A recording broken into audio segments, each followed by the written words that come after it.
Buddy, Heyo. your boy feels like shit, so I'm not even gonna do one of my intros. I'm just gonna go ahead and pass it over to the DM. Okie dokie. How is everybody tonight? Doing well. Good. Just wanted to. Son of a shithead. Okay.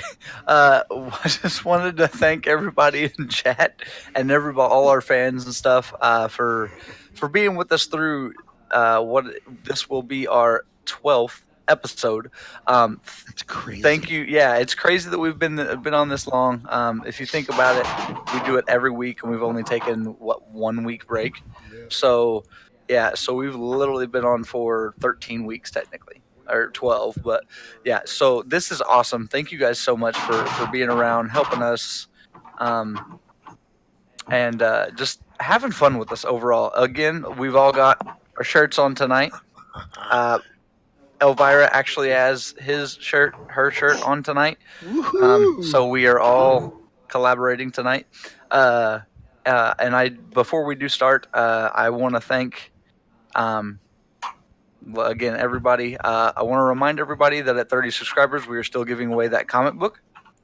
The number 28, the variant cover with Jason the Gold Zeo. And then I would say coming up, we do have, again, we started earlier this week. And this is actually we're going to either start at this time or a little bit earlier every week, starting from now on.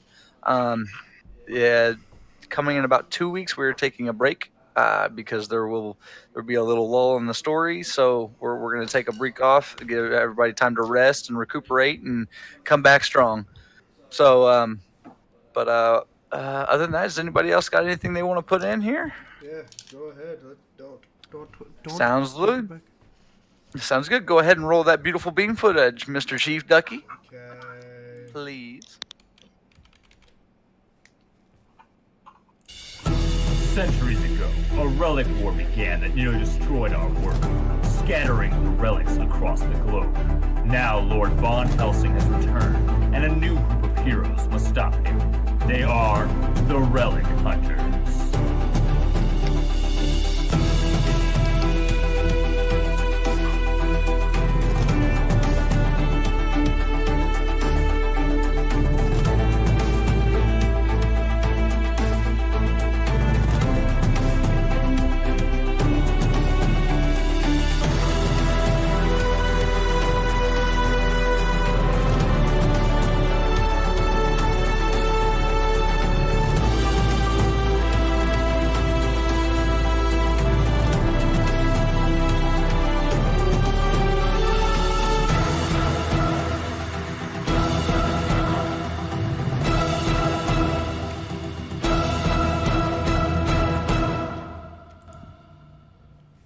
And thus we are back at.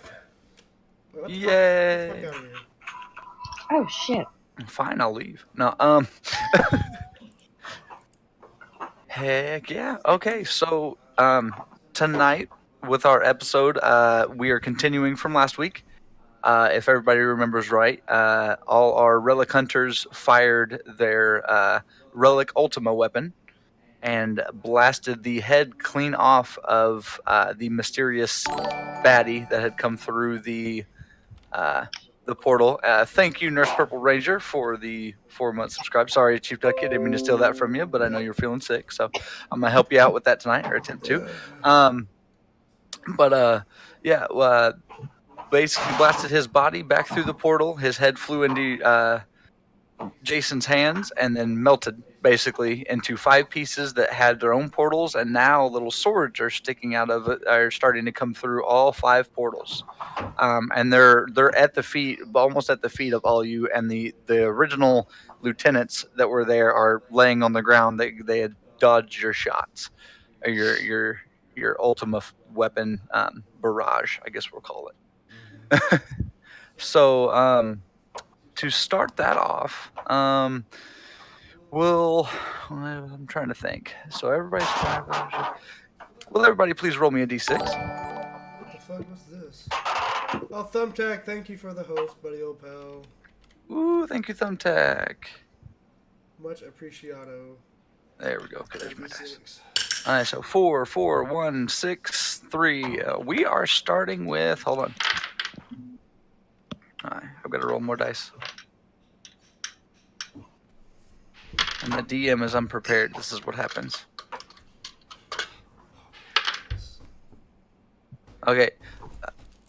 Joe, will you please re-roll against me? Mm. I rolled a 2 again. Please re-roll. Damn. All right. Okie dokie. So it looks like our bad guys go first.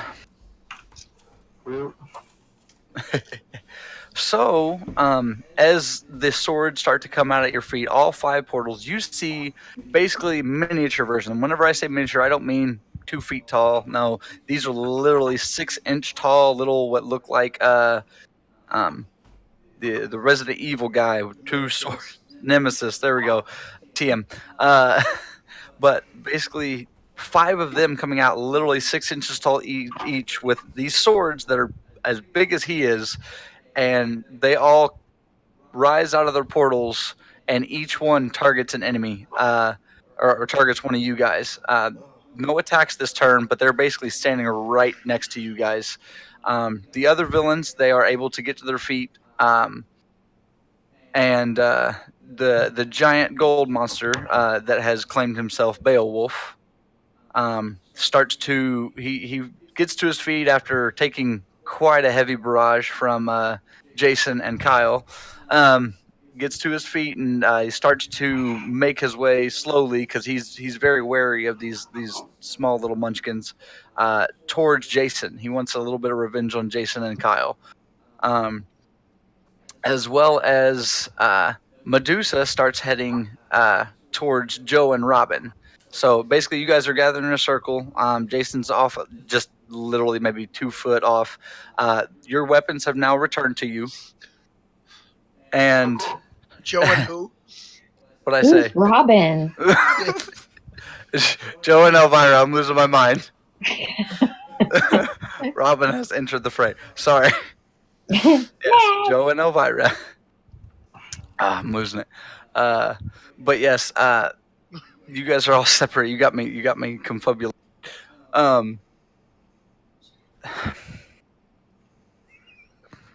Hate you, Ryan. Freaking hate you, Ryan. I'm not laughing at you. I'm laughing at Jason eating his chicken nuggets. Chicken nugget time with his ears. Anyway, yes, Medusa is headed towards Elvira and Joe. Uh-oh. And now below Ryan is a swirl of sand again. Ryan, please roll me a d6. Fuck the sand. 6. Oh, hey, you were able. Was that with your agility or no? Okay, that is fine. So you were able to kind of hop out of the way of the swirling sand, and it actually pulls one of the Nemesi into the sand swirl. I'm actually going to roll for him. Yeah, he completely gets pulled under. And Ryan, well, actually, all of you hear from the sand swirl, you hear, this is fun just toying with you. And then you hear, wait, I didn't pull. And then the sand swirl literally just disappears. And where the sand swirl was, you see one of the swords laying on the ground, covered in blood. Mm. Literally like a 6-inch sword laying on the ground, covered in blood. Got him. All right. Joe, Ryan, and Jason, please all roll me d6s. I'm still half battleized, right? Yes. Okay. Okay. Joe 3, Jason 5. Okie dokie. That helps a lot. As all of that takes place, Jason, you feel energized. Like basically you just charged yourself, but without actually charging yourself. Your next roll will obtain a +1. Joe, you rolled a 3, correct? Okay.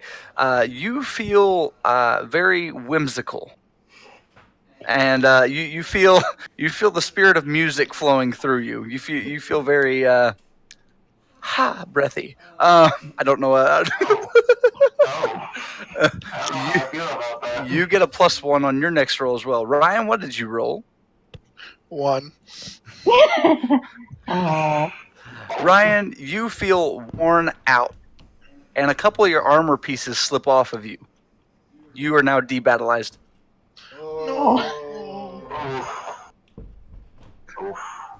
There is now no moon above either, by the way. That would be why. Mm-hmm. I blame it on the moon. Howl at the moon, see what happens. All right, so that is the end of the bad guy's turn, and I'm actually going to pass it to. We're going to pass it to Kyle, who is in Kyle mode. Correct. So, since we have our weapons in our hands, Everybody is weapons. Don't see him. I'm gonna look at Jason and go, "Got any more juice left?" I'm not rhyming. Fuck it. I have plenty of electricity. All right, I have an idea. Charge up one of your gauntlets, throw it into the ground, and I'm gonna take my chain and throw it at the gauntlet. So, battle phase. I want the gauntlet sticking in the ground. Okay. Thank you, battle phase. And the one scythe and the ball are gonna go opposite sides of the scythe. So where the chain catches the middle, both of the weapons are gonna come together and hit the gold guy. Hopefully, if he could put juice into his gauntlet, electric charging the strike. Okay, so for this one, you get a +2 to your roll, Kyle, because of the teamwork. But I'm gonna go ahead and roll me a d6, and then roll me after your d6. Tell me your roll, and then roll your 2d6 +2 for your weapon attack. Okay, your 6 is good. So and Jason, will you please roll me a d6? All right, you are able to stick. If you want to do this, you are able to stick your gauntlet in the ground. As you do, you feel not just charged, supercharged. All right, your hand, as you release the gauntlet that's in the ground, you pull your hand out and you start to feel just a full surge growing up your arm from where the eyeball had soaked into your arm. Okay.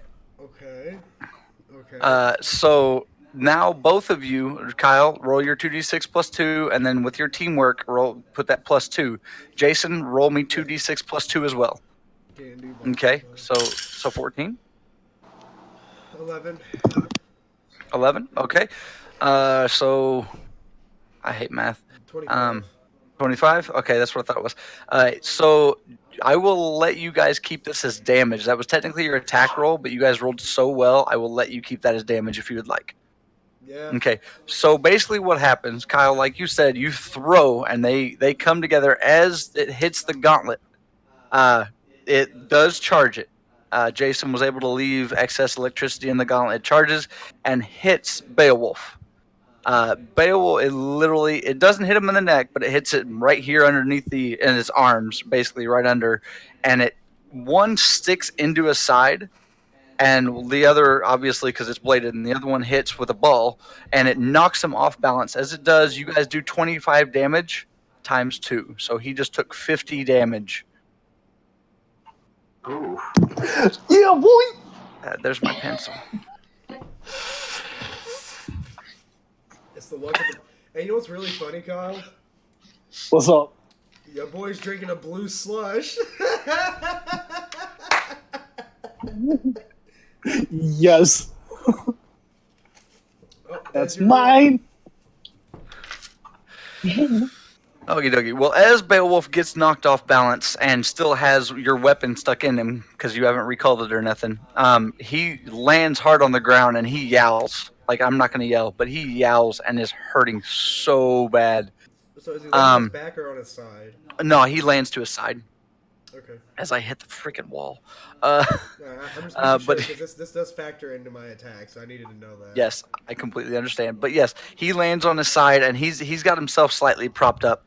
Okay. And Kyle, what else do you want to do? It is still your turn. Well, since I still see that my weapon's in him, I'm gonna grab the chain and just pull it. You're gonna pull. Roll. Kyle. Cal.exe crashed. Kyle crashed. Well, at least you can see him. He has a black screen on mine. He got There stuck you like this on me. Am I back? Yeah. Yes, you're back. But now it looks like you have cat ears. It's the lamp. I'm gonna grab the chain and just like grab my or like pull my weapon bag and say, Okay, roll me a d6, please. "What is going on tonight?" Okay, you are able to, as you pull it, you basically pull him to a standing position, and it yanks it out. Roll me 2d6 real quick. Okay, can I okay. That So, works. no, never mind. We already did a teamwork attack. Never mind. Nah. All right, Kyle, what was your roll? He crashed again. 4. Wait, 4 with the 2d6s? Yeah. Okay, you deal 4 damage. Okay. Alright, now who are you passing it to, Kyle? Well, we're gonna keep this hot streak going. Jason, finish him off. Okay, DM. I'm feeling I'm feeling frisky tonight. Okay. Okay, I want to charge up. Well, I'm already supercharged because of the elbow, right? So what Correct. so I don't need to roll the charge, correct? Or do I still need to charge? You are perfectly fine without rolling to charge. Okay, so I've been holding this one in. I've only used it ever once in any fight, but I'm bringing it back. I'm just gonna call it Godspeed. So I'm gonna do a Godspeed uppercut, and pretty much what that's gonna do with all the electricity inside of me, I'm going to go from point A straight to where like Beowulf's crotch is, and I'm gonna uppercut him in the junkus. Okie dokie. Before you make your sprinting attempt, please roll me a d6. Oh shit! I thought there was one in there. Fuck! It hurt my hand.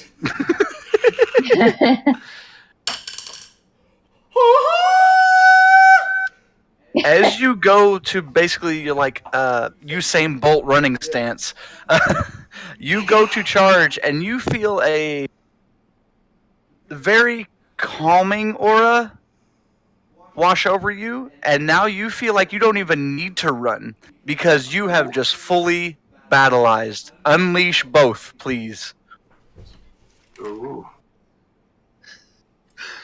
Okay, so for my battle, I'm just gonna just yell, Kyle. say both of them, blah blah blah release, blah blah blah release. Mm-hmm. Okay, here we go. I'm gonna get my morpher. I still have it over here. Or what we talked about, the Crystal Lake and the other one. Yeah. Yep. What was it? Crystal Lake. What was it? Fuck. Something. It was Crystal Lake something. Help me out here, Josh. I don't remember.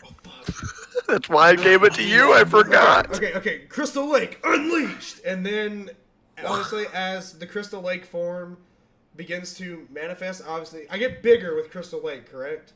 Mm-hmm. Okay. Now, for some reason, in the back of my mind, I hear the whisper, Halloween. Okay. Spirit of Halloween Unleashed. As you do the Spirit of Halloween, since you're already Crystal Lake formed, basically, you are surrounded in a green luminescent light. You are already larger than Kyle whenever he's morphed Dean, or whenever he's Dean morphed. But you literally start to glow, and you feel dang near impenetrable. So are you still wanting to do your uppercut? Oh yeah, dude. Okay, now that okay. So actually, no, it's not even going to be an uppercut. It's called the Shungoku Satsu TM. If you'll allow it. What is it? Do you know Akuma's Raging Demon? I know of it. Okay, so Akuma No. essentially TM. Akuma essentially he TM. gets this stance and he teleports straight into his enemy and delivers a flurry of punches. Okay, that's fine. Okay. It's called Flash Prison Murder, by the way. That's the translation. Okay, that is perfectly fine. Okay. We're gonna call it slow prison murder Okay. because you are literally, instead of running at your opponent, literally he's at this moment he's stunned in fear and you're not running, you're walking. Oh, You have just stunned this 15-foot tall person into not moving. Ooh, good. So basically, whatever you roll me after I tell you your dice is going to be your direct damage. You know, I want to call it Creation Flash Step. There we go. What? Did you just say creation flash dance? No, it was close. You were close on that one. I'll Flash give you that. step? Yeah, I'm sorry, I imagine. Creation Flash Step. Oh, okay. So essentially, how this is going to happen? I want Doing? What is? Crazy the Blue Sun. So, for those unfamiliar with this, even though I explained it, what's going to happen? Jason's Made going of to moonshine. jump up, get into this stance, and literally all you see is electric, like the green electricity, just zoom forward, and the next thing you hear, like, because you can hear this, is.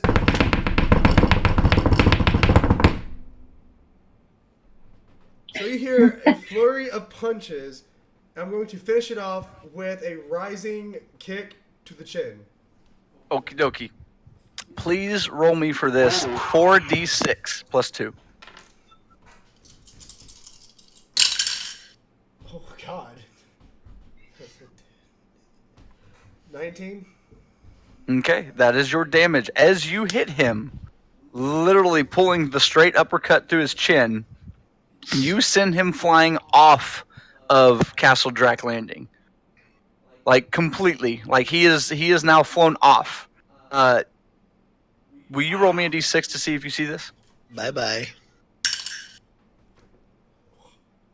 You rolled a 4. You do see this. As he flies off, he is literally, you jacked him in the chin. You see a few, what look like very large golden teeth that are laying on the ground. Okay. And they kind of look like dragon teeth. I'm gonna. Okay, since I already done my It's still your attack- turn. It's still your Okay. turn, so you got movement. So I see these. Like, I clearly see these dragon teeth. Okay, I'm going to. Okay. I knew he wouldn't stand a chance. And then I'm gonna walk over to the dragon teeth and pick them up and examine it and bite into it like just testing it out. See if it's Through your actually- helmet? Wait, I was to say you have a helmet on. I forgot I do have a helmet. I'm just gonna clink it against my helmet. Just clink, clink, clink, clink. Okay, roll me a d6. Please don't roll a 6. That's all I ask. Why not roll a 6? Okay, roll the 4. Okay, that's fine. You're super powered up. You were gonna slam. You were gonna tink it against your helmet. Either it was gonna break or you were gonna chip your helmet. You rolled a 4. You're fine. It is very sturdy. It feels like bone. Okay, so at this point, I want to attempt to put it near my buckle. Let's see if it does anything at that point. It does not do anything. Okay, then It is not a relic. Okay, I'm going to put the dragon teeth in my pocket. Well, in one of my various pockets. Do we have pockets? This was never established. No, well, I don't think it's ever established in Power Ranger lore. They have pockets, pouches, or what. They just kind of go, "Hey, look." Wait. Bob's on the field, isn't he? Somewhere, yes. Oh, damn it. Okay, which one of the good guys is still in plain view? Gitmo. Is he behind Well, us? get Bobo. What the fuck? We got another thingy thing? No, get Oh. Bobo. Remember, Gitmo fused with Bobo. What's up, Judge? How's it going, brother? And thank you, Yeah. Al Taylor, for the Oh, host. Greatly appreciate thank you, Lucky. And what's up, Judge? Okay. So at that point, you said Gitmo was behind us? Gitmo is more towards the door. After he amplified the blast, he retreated to the door. Okay. Gitmo, Yes. take these. I'm gonna toss the dragon teeth through them and tell him to put them inside. You're gonna chuck the dragon teeth to him. Well, yeah. Okay. As they fly toward him, he goes, I got him. He's part Bobo now, so his hands don't reach, so they literally hit the mirror and are absorbed into the mirror. Fuck yes! Okay, that's what I wanted to happen. No, that's part of my plan. Okay, after that, I will pass this to Joe. Ooh. All right. Okay, so I'm feeling.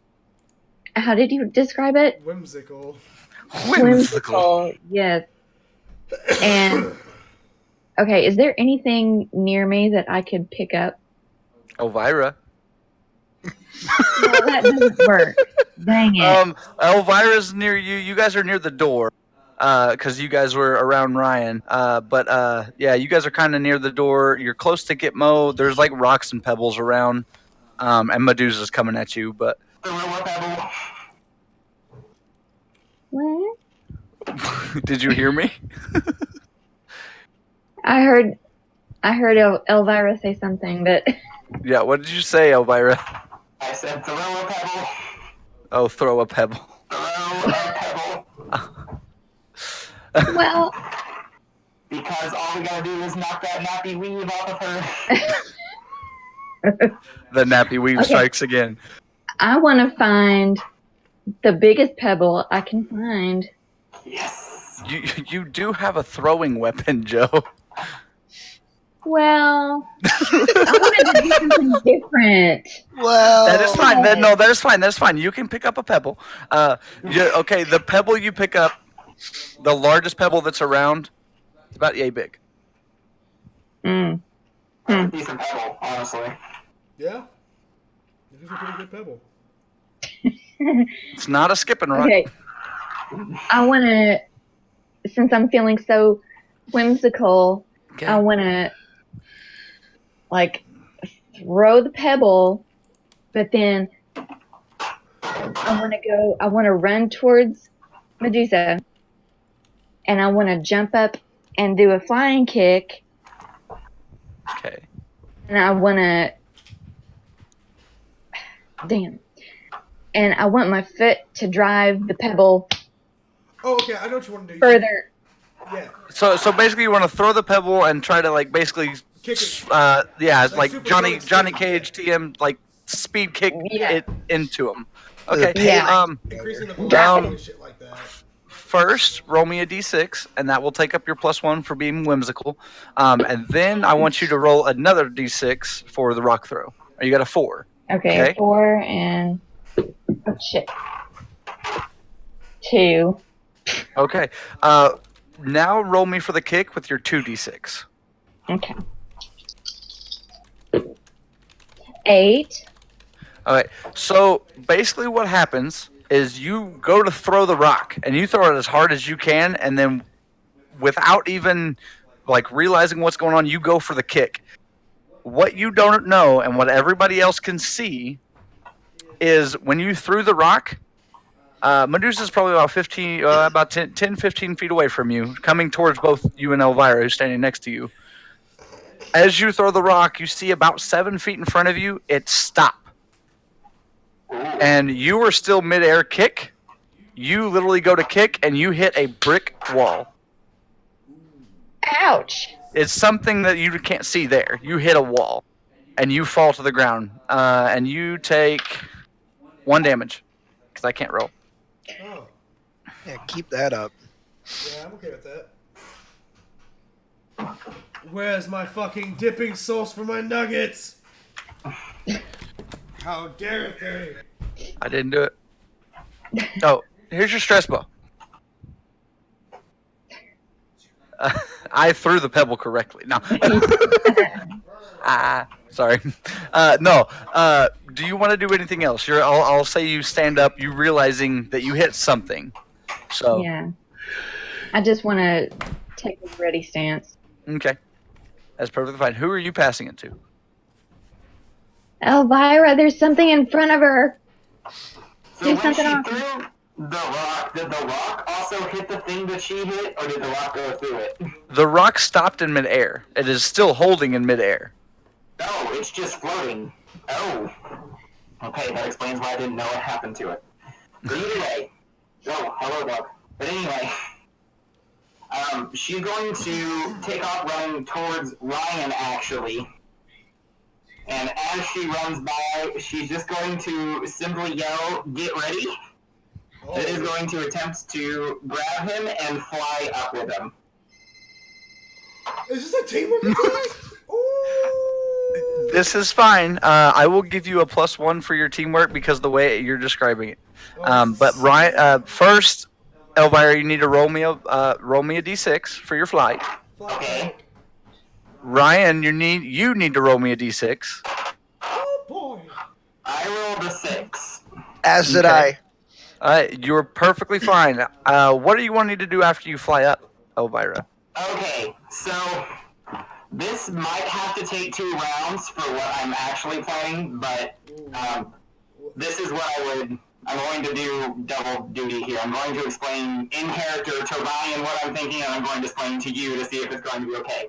So whenever she grabs off, I assume she grabs him by like the shoulders to make sure, he's got at least a braceable point going on.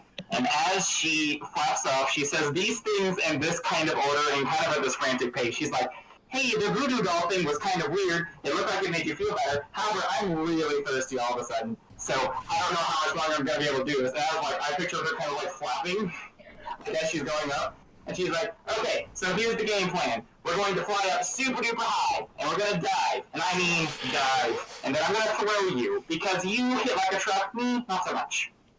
Oh damn. Wait, hey, well, even though he's out of his battle line, doesn't he still have his Lycos blaster? Yeah, he still has his Lycos axe, or blaster. Yeah. Blaster. Well, right now it's still a sniper. Well, it has now reshapen itself into a regular blaster instead of a sniper. Yeah. How high are... I thought you said saxophone.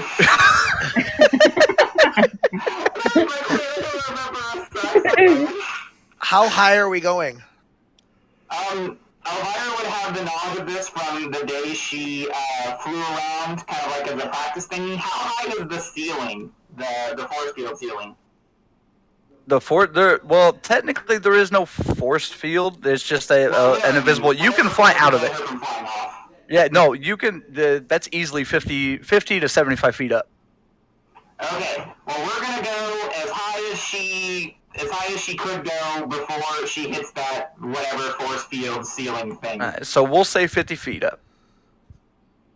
Now, if you need this to take 2 turns, I completely understand, but that's what the game plan No, is. but this is going to take Ryan's turn. Is Ryan okay with this? Well, the reason I asked how high we were going is if something came into view or not. Roll me a d6. That's a 5. Okay. As Elvira flies you up, you don't see a moon or nothing, but you do see your guardian laying on the roof, and he's passed out.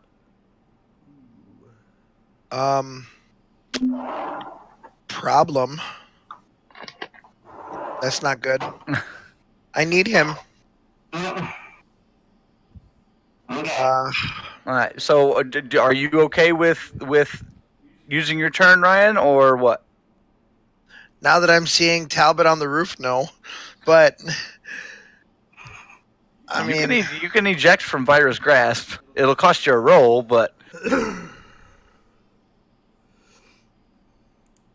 yeah, I'm seeing him after what we've been through. Yeah, I'm going to eject from her hold. Okay. So, roll me a d6, please. Plus my agility. Yeah. Oh shit, don't jump out at 75 feet, you'll hurt yourself. That's a 6. Okay.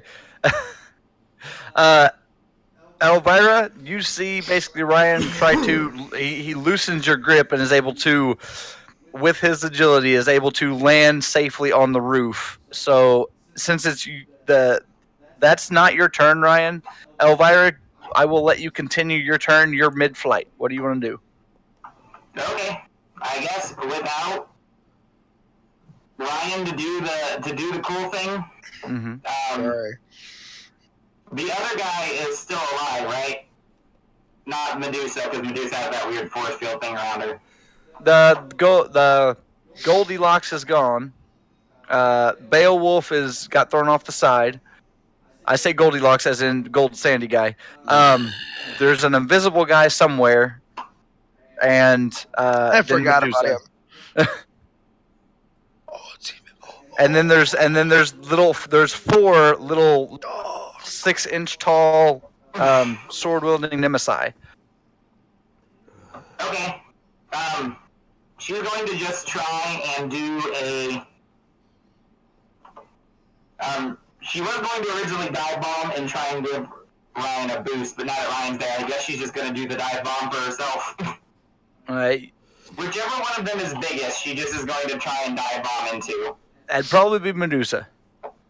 But she's going to hold her rapier out in front of her as she dives.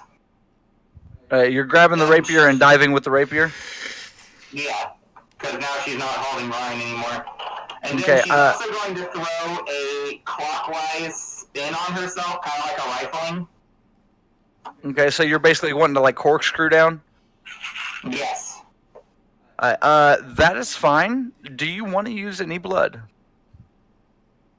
Any blood? Mm-hmm. Yeah. Sure. Okay. Roll me a d6 to see how much you use. I was about to say, this sounds like a trap, but I'm willing. That is a 4. Okay. As you dive bomb and spiral down, Medusa does catch you catch her eye, obviously. But you spiral down and you feel your energy being drained slightly, only because it is focusing into your rapier. Ooh. A majority of your energy. So for this attack, even though you basically funneled all your strength, or not all of it, but a lot of your strength into your rapier, please roll me 3d6 plus 2. Okay. Let's see here. That was a 10. You beat me by 1. Good job. So you now please roll 3d6 plus 2 for your damage. You said 3d6 plus 2? Yes, for your damage. Okay, so that's going to be 11, 16. Awesome. So you deal 16 to Medusa. As you're driving down, looking for Medusa's thing, and you said how much? 16. 16. All right. So plus 2 would be 18. Okay. All right. As you're diving down and spiraling, you hit Medusa right in her shoulder, right next to her head. And you drive your rapier directly, and it goes a good. Your rapier is probably, what would we say, like 3 feet long or so? Normal sword length, 2 feet? I don't know, like 26 inches. We're going to go inches. Basically, you dug half of that straight into her shoulder. And it goes down, and as you do, you see, all of you see this, but the snakes on her head a couple of them start to spit out blood. Like, they look like they're damaged. That sounds like a good stab. Please roll me a d6 in response. Sure. Oh, yeah. That's a 2. In response, Medusa has you right here on her shoulder. One of the snakes detaches and snatches right at your neck and is embedded into your neck. Happy Weed is attacking. You were able to. Do you want to pull the sword out or leave the sword there? I'll leave the sword in there for a moment. It seemed, based off of what you heard, or what I heard, it's pretty deep in there, and I can't really afford to hang around. Okay, so as you release the sword, you're able to maneuver your way back, basically to your feet. You feel drained pretty bad, and your bloodthirst is through the roof right now. Like you want to sink your teeth into something. Good. And also you notice that your rapier normally had the hilt is braided with like a little bit of red. The entire hilt is completely solid red. Ooh. But not good. And you do have the snake in your neck, but you didn't take any damage from it. Who are you passing it to? We've got the good guys. Ryan. Yeah, we got the good guys and Ryan. Okay, so I land on the roof. Okay. I'm going to go up to Talbot and Talbot, are you okay? He's passed out. He's not gonna say nothing. Talbot, Nope. wake up. Are you gonna shake him? You said. Yeah, shake him a little bit. Roll Lightly. d6. Lightning bolt. All right. As you grab a hold of him to shake him, he literally and turns into the tooth relic that you used to summon the bike. He literally gets absorbed into your buckle. You feel a little bit more powerful, and the symbol in your chest starts to shine. Really? Okay. At that point, I want to see what happened last time, so I want to touch the symbol. Okay. And just for shits and giggles, I'm going to howl again. All right. Can you howl, or is she asleep? We had a sectioning howl. Hoo, ooh, ooh, ooh, is what I heard. He's singing to a song. But as you howl, you feel your chest, like it starts to radiate. The light starts to radiate. And instead of basically you getting half a battleizer like you did, you are now gone. Nobody else sees you. You are transported into another plane of existence. That ends your turn. You're passing it to the good guys, I presume. Yeah. That's the only person left. Yeah. All right. So yeah, you were gone. You're out of battle technically for the moment. So we will get back to you here in a minute after we level this round. As all of this is going on, Gitmo has just been tossed dragon teeth into his mirror, or him and Bobo, because he is Gitbobo. Get Bobo. Yes, he does not have long nose hairs. He does not have long nose hairs. Fist of the nose hair. Gosh dang it. Bob the Blob, from what all you guys can see, he's not retreated into the house, but he's retreated onto the house. Considering he is now only half of what he was, so he's probably about 8 feet tall still, but he's on the edge of the house, and it looks like he's trying to recuperate. About this time, all of you feel everybody but Ryan feels a presence. Not an evil presence. You all feel a very calming presence. Kyle, everybody sees at the door, their guardians are now standing at the door has opened, and they're standing right at the doorway. All except one. Yeah, well, everybody except Talbot. Okay. So there is 5 people standing at the door. Okay, is this a moment for interaction, or do you have... Yes, yeah, this is free speak right now. I'm going to approach Frank. What are you doing here? Frank looks at you and goes, helping. So what are we going to do? Don't tell me you're going to fuse with me as well. I would never try that. And he walks forward and he grabs you by the shoulder. And you're huge, keep in mind. So he reaches up to grab you and he goes, just trust in the creation. And you literally see him grab a hold of your shoulder and fall to pieces. No! Okay, hold up. No, I'm not gonna sit over. Hold the fuck up. Let me, no, hold up. No!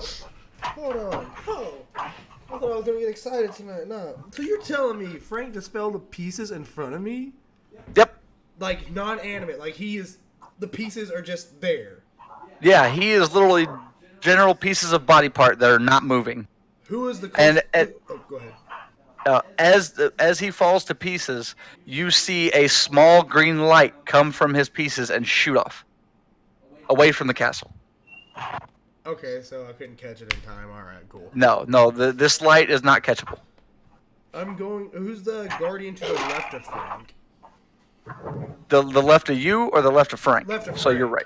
Left of Frank. Okay, so that would be Drac. What happened to Frank? He's getting what's coming to him. So you're telling me I have to trust all of you now? Yes. Fine. I'm going to turn back around and face the enemies, and that's all I have. Okay, Drac turns immediately to Elvira, who is now on the ground, and Drac comes over to you and attempts to talk to you, Elvira, and goes. He reaches out and grabs the snake and goes, I haven't been around one of these in a long time. And as he grabs the snake not only releases from your neck very softly, not forcefully at all, but instead of turning to ash like they did before or going back to Medusa, the snake starts to slowly turn pink and then disappear inside of Drac's hand. Ooh, interesting. So the snake turned into a damn gummy worm? Basically. You know, if I could get Did you closer say it to turned into a camera- gun? No! Wait, what'd you say, Elvira? Did you say it turned into a gun, or did I mishear you? No. It turned pink and disappeared inside of Drac's hand. And I made the offhand comment, mind you, in game as well. Yes. It's like, did he just turn into a damn gummy worm? A gummy worm. Okay, you said gummy. That's kind of funny. Alright, so, Elvira, do you want to interact at all? She's just going to look at her father in the face, and knowing that she's got that helmet on, and is going to lightly mask the bloodthirst she's got going on. She's going to be like, I'm really glad you showed up. I have something that I need to do. And What she's do you going need to start to do? inching towards one of the 6 foot or 6-inch dudes. One of the 6-inch dudes? Okay. Yeah, you said they were 6 inches, right? Yeah, they're 6 inches tall. So Drac, as you turn around to go to the 6-inch dude, Drac follows you. Jekyll and Hyde, actually, they both look, Kyle, they look at you, and they go, have you mastered it yet? This is Jekyll speaking. Okay, out of character mastered what? No, that's the point. That's in character. That's in character. Are you going to say mastered what in character? I'm thinking if I should, but I don't know if this is bad. Keep in mind what you see. Granted, they're 2 bodies, but they only have 1 set of legs right now. Yes. This is their normal form that they have outside of the castle. Oh, it's Twin Cities from Real Steel, TM. Basically, yes. No, you're fucking... Okay, hold on. I'm going to contain my excitement. I don't know what's about to happen or what will happen, but I'm just going to... I'm just, since I look at them and I see their how they are right now, I'm just going to go, Where are you, Ryan? I got to message you. I think I do. Then what do you think you should be doing? Jekyll's still talking to you. I'm going to try to summon Dean. Hyde goes, duh. So I'm just going to stand there. I'm going to touch the symbol that's branded into me and just going to go, Dual Relic, Unleashed. You start to spark slightly, and then there literally a steam starts to come over you. Did I get a message? No. No, you didn't. A steam starts to come over you. Basically, it looks like you're just covered by clouds and whatnot. I can't get over Trevor's face right now. I can't look at him. No, Here we keep go. going. Keep going. Keep going. All right. As the steam comes over you, everybody else sees Jekyll and Hyde literally, like, they take in 2 bodies and one set of legs, start running towards Kyle.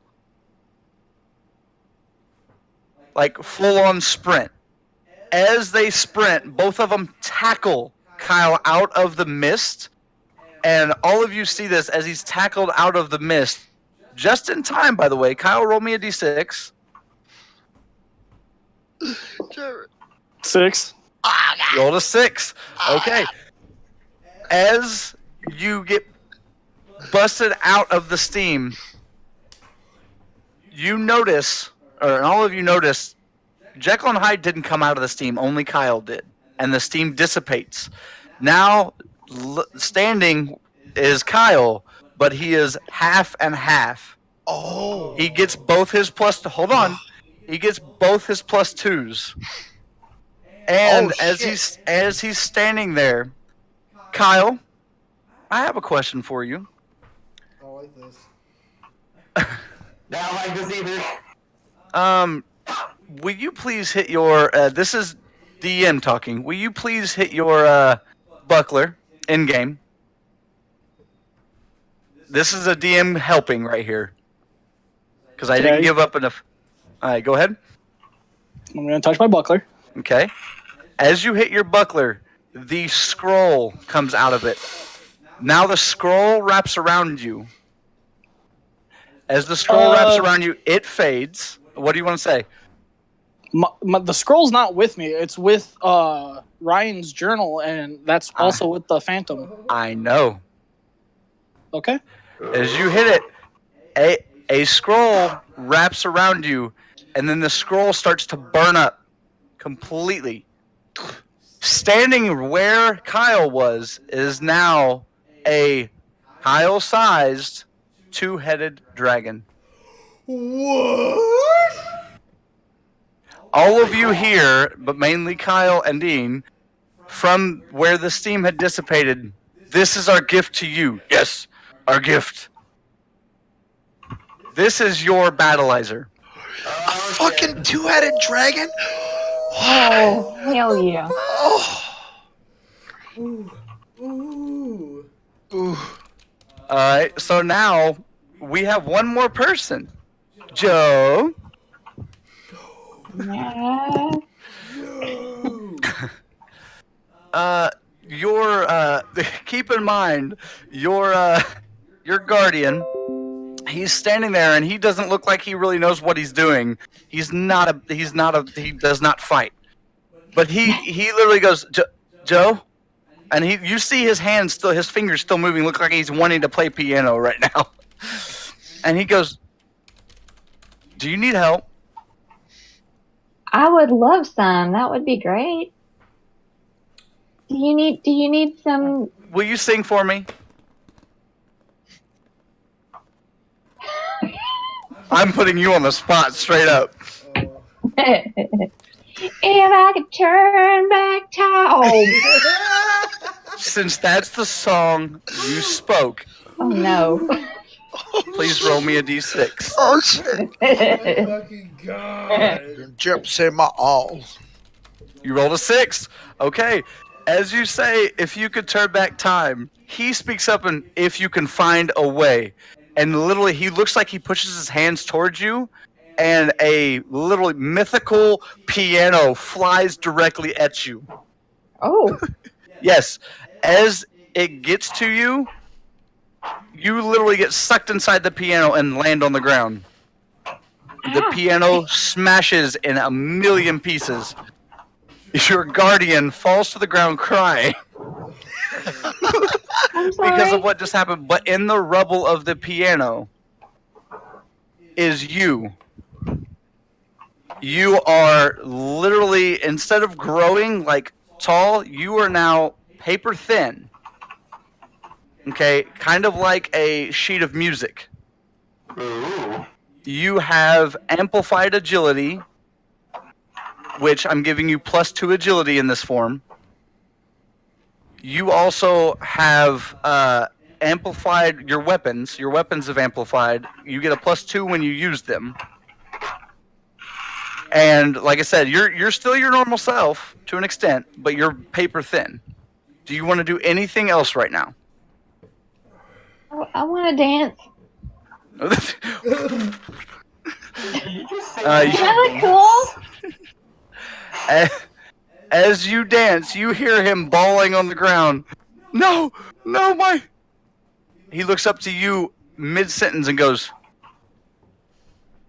Demon.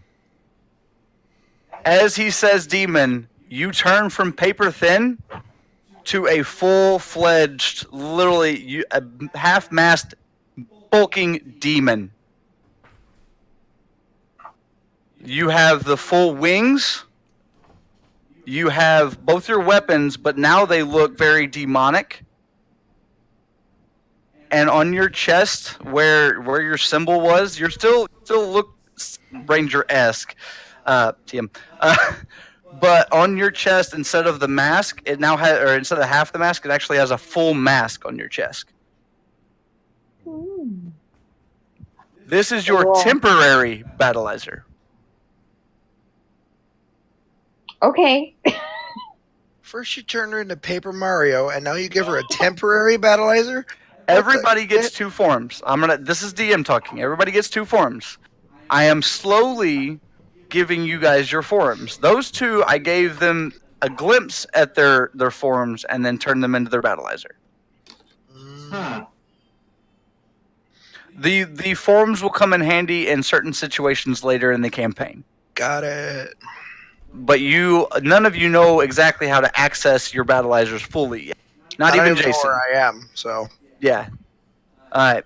So we're gonna start this next before we start this next battle round, we are gonna jump to Ryan. Ryan, in this realm that you're in, okay, what time is it? Okay, we still got an hour left. Okay, I'm trying to mess with time because we shifted back. So, Ryan, in this new realm you're in, you look around. Please roll me a d6. 5. Okay. As you look around, this entire realm or different plane of existence is completely red. Obviously. But it looks like literally just waves of air, ocean, basically anything you think of very ethereal, just passing you all around. You don't really see anything. There's no ground. You're not standing on anything. You're kind of floating. Okay. What do you want to do? I want a hello. Hello. Son. Hello. Son, can you hear me? Dad. Yes.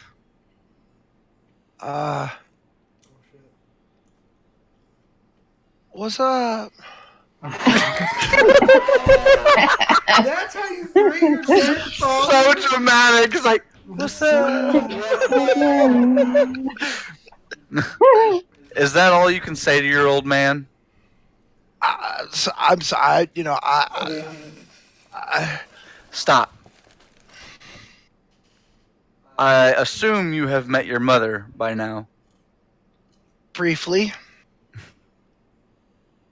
That horrid bitch. You know, same. Has she given you your heirloom? No. That will be soon to come. This is my existence now. I am trapped here until the final Relic War is relinquished. Are you still alive? In a manner of speaking. What? My soul has not been set to rest. Okay. Your mother decided, rather than me die at the hands of Von Helsing and his overlord, for lack of a better word, she has banished me here until they are destroyed. I can help you from time to time. Just be wary at how often you be trapped like me. Okay. So, I'm sorry, I don't know what to say. I mean, this is the first time I'm meeting you. It's kind of... I understand, and I apologize that I've not been there. But it seems like your grandfather has raised you correctly, even though he is gone now. Yeah. You still have our books, right? Yes, they don't like each other, but yeah, I have them. Just like me and Dad. It happens. But they will learn to cooperate. You just have to be a little bit stern with them. Yours is blank. For now, after I release you from this realm, check the book. I promise it will heed advice. To not Okay. just you, but your entire Relic Hunter party. Okay. So, what do I do now? Like, how did I get here? I assume that Talbot and his son have reconvened, at least momentarily, Leon, at some point. Yes. Yes. They have set off a chain of events that have opened my realm, again, temporarily, and allowing me access to your relic and his relic. And I have kind of forced my way through, and that is why he's probably been passed out, at least for the moment. Yeah, he's out. Yeah. Whenever I send you back, tell him I apologize, and he's doing a good job with you as well. And take this. And in front of you literally appears a long, it looks like a tube. It looks like a cylinder. It looks like a toilet paper tube, honestly, is what it looks like. Okay. It literally looks like a red toilet paper tube. Do you grab it? Yeah. As you grab it, it turns into a second Light Ghost Battle Axe. Woo! Oh shit, son. Wow. Thank you. I don't know what... Don't thank me. Just remember what I've said. And about that time, you feel a force hit you directly in the chest and send you back into the realm. And you and Talbot both appear back on the roof. Talbot's awake? Yes. Okay. All right. Now we're going to jump, since Elvira was the one making the move. Elvira, we're jumping to you at the start of battle. Okay. So, how far am I from one of the 6-inch dudes? Well, you were walking straight toward. We're going to say you're at least two of them now, because they were decently close to each other. So, did you hear me, Andrew? I think he's thinking. Okay. Oh, okay. Yeah, you're slowing down drastically as my MS is dropping, but I got the gist of it. So what she's going to do is she's going to very calmly, and I'd like to think almost shakily, like, clear restraint in her motions, like she's trying not to go postal on something. Yeah. She's just going to kind of like walk up towards where the people are, or the little dudes, whatever they're called. Nemesis. The Nemesis. Whatever. It never ceases to amaze me. Never ceases to amaze me. As she gets like, we'll say 10 feet from both of them though, because you said they were really close together, she's just going to like football lineman or field goal kick one of them just away. Is going to be the goal, and then she's going to try and grab the other one specifically by the arm so he can't swing his little toothpick swordy deal. Okay. Roll me, for the kick, roll me 2d6. Okay. This is where I'm going to get my double bolts, you guys. You ready?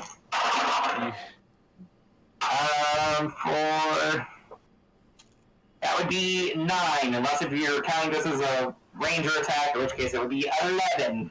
This is a regular attack. Okay. You are able to punt the first one, and as you punt him, since you didn't tell me where exactly you were aiming, Mr. Kyle. Oh, shit. Will you please roll me 2d6 plus 4? Eat him!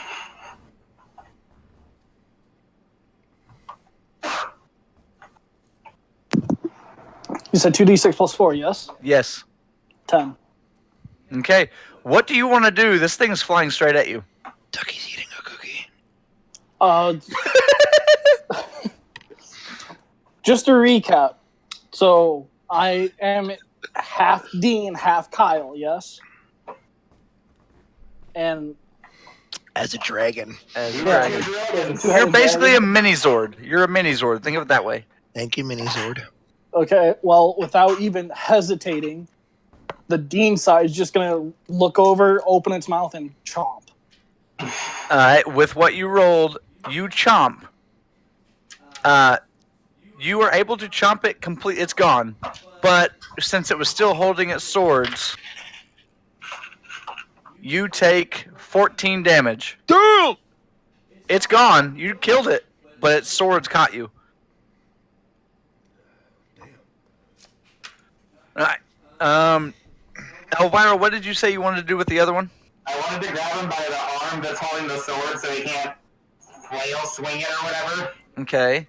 And then if this is longer than the turn, we'll have to wait. But what she's going to do is she's going to lift that person up, the 6-inch dude, by whatever arm appendage she got. She's going to just yank her helmet off and bite into it.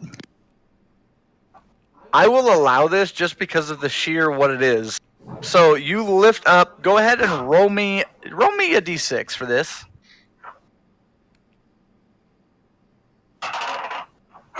2.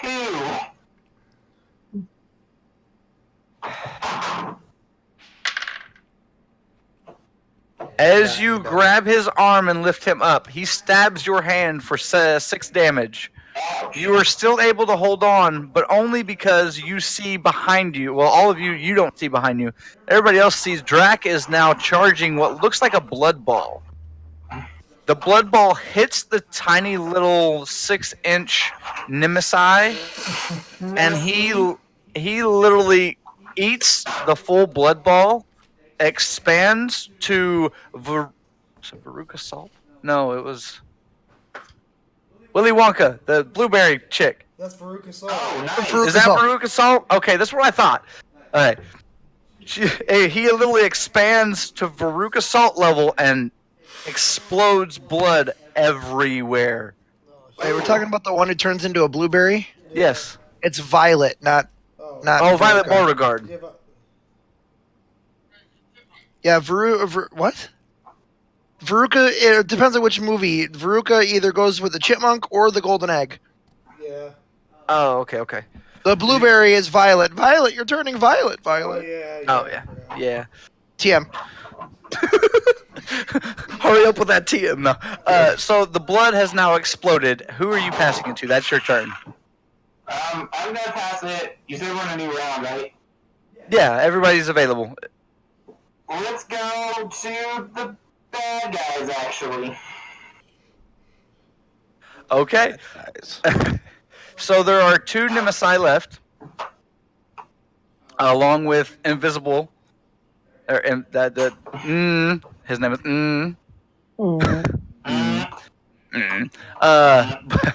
But yes, I'm gonna move that so I'm not breathing. But that and then Sand Guy, as far as you know, has disappeared. But there was a little blood spurt, and then the sword had appeared. And Medusa is still there. Medusa literally looks over at you, Joe, at your new demonic power form.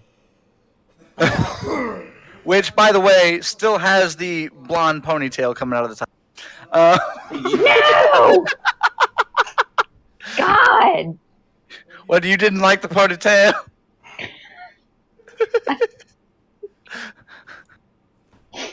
There's a reason for it, trust me. And she looks over at you and goes, "You're not worth my time." And then looks over at Elvira and says, "You're my target," and starts to slither towards you. As she does, literally, she's fast enough. Go ahead and roll me 2d6 for defense. Okay, just a question. Yes. Did I get to sink teeth into the thing, or did it explode before I got any? It exploded, and a little bit of blood got in your mouth. Awesome. Just needed to know for story. That is 9. Alright. You beat me. So, okay, as Medusa goes to basically swing, she's full on attempting to swing at you, and whenever she does, you are able to dodge out of the way. As you dodge, she clocks Drac. Uh-oh. As she clocks Drac right in the jaw, she misses you and hits him. As that happens, you literally see her jump back and go, no! And she looks like she is full panic mode now. Good. Drax stumbles a little bit, and then in your full demon form, Joe, you can now, with your amplified, actually everybody who's in the battleizer, so that'd be everybody but Ryan and Elvira, can see now. What you see is a 10-foot tall, literal, like, Arnold Schwarzenegger, super jacked, like, top, and he is literally naked, except for a loincloth. So, as Medusa clocks Drac, Elvira's just going to say, "Ooh, you done fucked up now, bitch." She's panicked. She doesn't even respond. But yes, you three can see, and like I said, he is super jacked, wearing nothing but a loincloth. Kyle and Jason, you can only see the back of his head, but it looks like he's got like a mullet. And Joe, you can see the front of him, and he literally, you can't, it looks like he has something covering his face. Looks like some sort of, I won't call it a mask, but it looks like something stapled on. Okay. And he is, you can see him, he is dead staring at you, and he still has the pebble in his hand.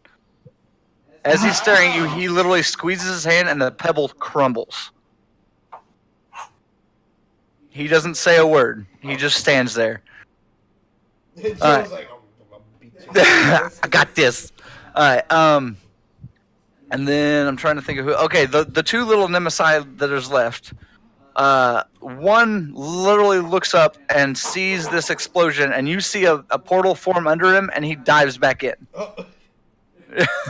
He just straight out dips out. He's like, "Nope." The other one takes both the large swords, to him they're large, literally puts the butts of them together, and it looks like they fuse. Mhm. And now he has one long, and literally you go, ah! And he throws it, and literally everybody roll me a d6, please. What the fuck? What kind of horse cocker- So you're telling me he's giving us You the too, double Ryan. special? All right, 5, 6, 2, 4. Ryan, what's yours? 5. 5. Okay. So as he throws it, I'm reverbing again. I don't know off of who. I hear it in my ear. Anyway, he throws it, and as it does, it goes. Jason, it whizzes right by your head. Then it zooms past and goes straight towards Elvira. Elvira, you're able to duck and dodge, and it goes past you. It basically is flying of its own volition right now. Joe, it literally lands in like at your shoulder, and as it does, it takes a chunk out of your armor. But since it's your armor, you don't take any damage. Oh. So, as it flies, Kyle, it misses you. It misses both your heads and like figure eights around, and then heads straight up towards Ryan. Ryan, will you roll me an extra d6, please? I sure can, buddy. That is a nat 6, sir. Okay. Will you roll me one more d6 for something else? Yes, I can. That is a 5. Okay. As the sword comes directly, it's homing at you. You were able to dodge it, and then you see Talbot literally jump up, turn human form, grab the swords, and slam it into the top of the castle. As he does, the castle starts to shake. Everybody sees this. The castle starts to shake, and from where he stabbed the sword into it, splinters start to appear. Ryan, you're the only one that sees the splinters. But literally, it's starting to crack the entire castle. And the swords literally meld into the castle and are gone. Oh, shit. What'd you do that for? I just had to make sure it still wasn't flying around. By destroying the castle? I'm not destroying the castle, trust me. Okay. And then as he says that, he turns back in the wolf form and jumps into your chest. By willing this time. As he does, please roll me a d6. Please roll a 1. 5. You rolled a 5. You literally, like, your armor reappears on your shoulders. You were half battleized again. He has, and above you, you see the red moon. Alright, so now, that was the two, the Nemesis is standing there, no weapons, and literally looks around and goes, that didn't work. And you see him looking around, and he looks directly at Gitmo, and runs at Gitmo. Will everybody roll me a d6 for Gitmo? 6. 4. 6, 4, 5, so 15, 6. 25. That's 25 altogether? Yep.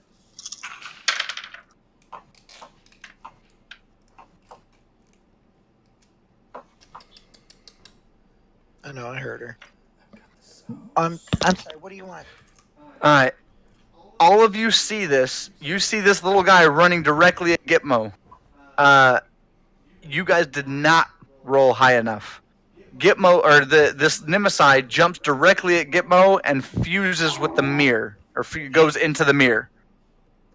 No. At the mirror, you all see the swirl appear on the mirror, and you hear a blood-curdling howl from Bobo. Uh-oh. Alright, I am actually going to pass it to Jason. I got chicken. I got tea. Sure it is. So It's half tea. Shh. What's So the red while- moonshine? So, obviously, like, where Frank was standing was up there near the doors, and Gitmo was up there by the doors, so even though we didn't roll high enough for Gitmo, we all see this, though, right? I could not hear you. You're cutting in and out. Even, like... Can you hear me now? Yes.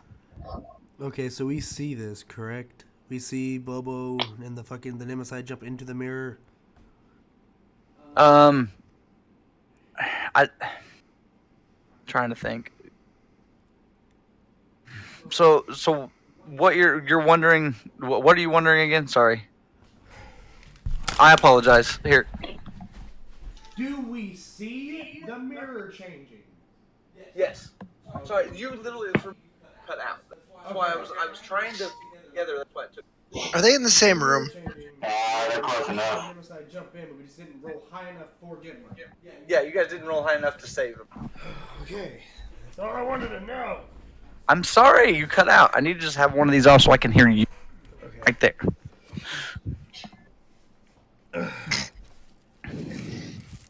So I'm going to, well, since I'm still technically on the stairs, I'm going to turn around and, well, I see the Nemesis flying through. And as the Nemesis is flying, I'm going to follow its trajectory and see it go into the mirror. And he said we hear Bobo howling, but we don't see Bobo in the mirror. No. All you see is a swirl, just like the ones they came out of. Is it like a dark swirl? So it's a dark swirl. Yeah. Okay. I don't know what this is going to do, but I'm feeling frisky tonight. Oh gosh. I want to attempt to reach into the mirror. Like, I want to, like, just, like, put my hand directly on it and, like, start pushing forward, trying to see if I can, like, reach into it. Roll me a d6, please. 5. You're able to reach into the mirror. As you reach into the mirror, will everybody else...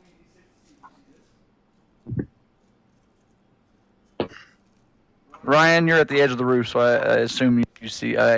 So Kyle 6, Ryan 2. What'd you roll, Andrew? Or Elvira?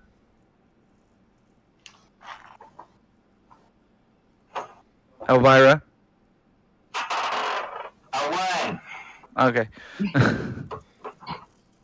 Okie dokie. So, Ryan and Elvira, you do not see this.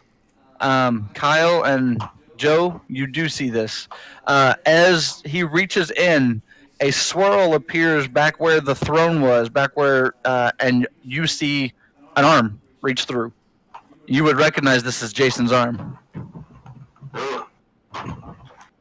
Wait, are you talking about Drax's throne? Not Drax, Von Helsing's throne or whatever, that thing that he had? Yeah, the one where he was sitting, yes. I want to jump into the mirror. Are you taking your arm out first, or? I mean, my arm's already in, so I mean, I guess I'll take my arm out and just jump in. All right, re-roll me a d6, please. Lightning bolt. All right. You take your arm out, and as you dive in, your very large body is barely able to fit through this Bobo mirror. And as you do, you go through, and another portal opens up on top of the castle. That's smart. And you are spit out right behind Ryan. Okay. Okay, so I'm behind Ryan, so... You are now behind Ryan, yes. On the roof? On the roof. Yay! Yeah, I'm gonna get... And now you see the split in the roof. So now I see the split in the roof. Mm-hmm. Ryan, what's going on? Is the castle being destroyed? I have been assured that everything is fine. I think there's something wrong with Bobo. One of the little guys jumped into his chest. I met my father. That's not important right now. You're having a bad day. I'm having a bad day. I'm just, It's not a bad day. Bobo is possibly being possessed as we speak. By Gitmo? Gitmo's in him. I mean... No, the little guy. But does Ryan know about the little guys? Yes. Okay. The little zombie guys. The little tiny 6-inch little things? One of them survived and jumped into Bobo's mirror.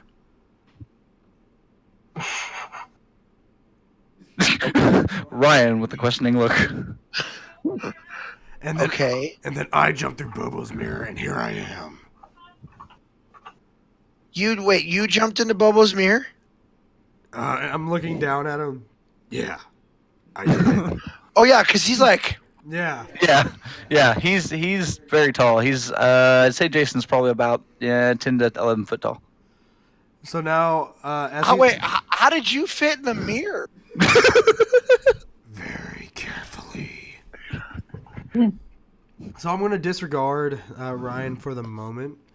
Okay. And I'm going to walk to the edge of the castle, and then I'm going to shout out before I do an attack. I'm not going to literally shout out, but pretty much it's going to be everyone. No, I'm not going to tell Josh that. You're gonna shout out what, Jason? I couldn't hear. Ryan was talking to his wife. Sorry. Everyone, beware of Bobo. I think he's being possessed. Yes, I'm sure. Everybody hears this, and everybody also hears another blood-curdling scream come from the mirror. Okay. And before you answer, all of you see Gitmo, who is still a part of the mirror. His head's up top and then arms coming out the side. And you see, Gitmo is literally frozen. Eyes open. He looks like he can't move. All right, now continue, Jason. Okay, so Beowulf is knocked out of the arena. He's out of combat, correct? He's out of combat. You're Okay, good. so it's Medusa, and who was the other one? Medusa. Yeah. Oh yeah, I forgot. Okay, so. Yeah, and you can see. Right now, the only person that can't see is Andrew or Elvira. Okay. That thing there. I mean, Andrew can't see him either, but that's because he's imaginary. I can't see him either. So I yes. So I can see. Yes, Ryan, you can now see. Okay. Oh. So at this point, fuck. Since fucking Beowulf got knocked out last round, and since I'm up top, I'm not going to jump down. But so what I want to do is I want to throw a lightning bolt at. Okay. Roll me 2d6, just to see something, and then depending on what you roll, I'll have you roll for your attack. Okay, that is a grand total of 8. Okay, that is successful. Roll me, and who are you trying to attack? Oh, you're at Okay. So, how are you throwing this bolt? Are you punching in direction? How are you? Explain, please. So, since I'm supercharged, I'm just going to it doesn't hurt to help. It doesn't hurt to try. So I'll start summoning a ball of electricity into my hand, and it starts shaping into the shape of a spear, not a lightning bolt. Okay. Like a javelin, and then that's fine. Then chuck it. I'm going to aim I know this won't be an insta death, but I want to aim for at least his left pec. Okay. That is perfectly fine since he's damn near naked. Go ahead for your, since you're, I'm sorry, I imagine, I don't even watch Naruto, TM, but I imagine you doing this and then going, womp. Yeah, I mean, essentially that's kind of what's happening. So you said 3d6? For this one, it'll be 4. Oh, 4, okay. But no pluses to it, so. Well, yeah.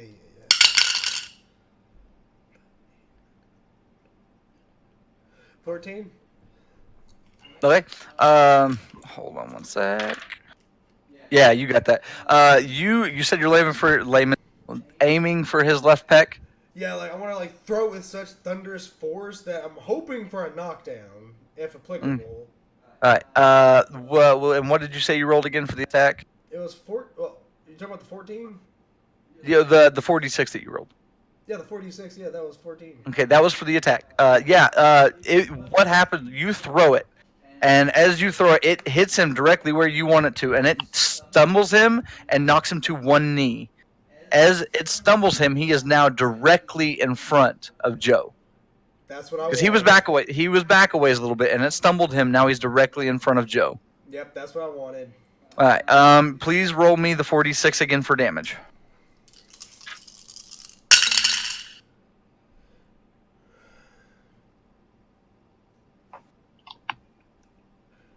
14 again.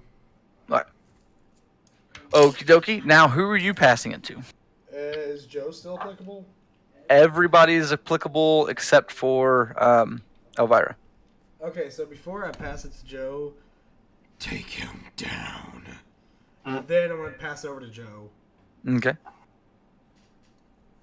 Okay, so I want to try to make my way around toward the back of N. Oh, you're going to try to like swivel around him? Yeah. You're very swift. I'll let you do that with no problem. Okay. And I noticed his face earlier, and I just want to ram it into the ground. I want to jump on him and just ram his face into the ground. Okay, so you basically just want to take the back of his head and just... Yeah. Okay, go ahead, and so you're swiveling around him to the back, and you just want to take the back of his head. All right, roll me... You're battleized as well. Yeah, roll me 46. Can I get some stealth? Can you get some what? Some stealth, since I'm trying to do it. Oh, you make it to the back of him. This is for your attack. Okay. Your demon form is extremely swift because you've got wings and you basically float. So. Cool. 13. All right. Plus. As you grab the back of his head and slam him down, a part of your wrist, breaks off. The armor. Keep in mind, part of your armor starts to shatter around your wrist, and you see a white light start to emanate from your wrist. You slam him down. Please roll me the 46 for damage, please. Okay, and was that last roll? How many pluses was I getting? The 46 was just straight. Was the 46 for your attack. Your pluses that you had was for your sheet music form. Oh, okay. 16. 16? Mm-hmm. All right. You deal 16 damage to him. Like I said, you slam him down. Part of your armor, like I said, it looks like it just kind of shatters and breaks off. Your arm's still there, and then you see like white light emanating.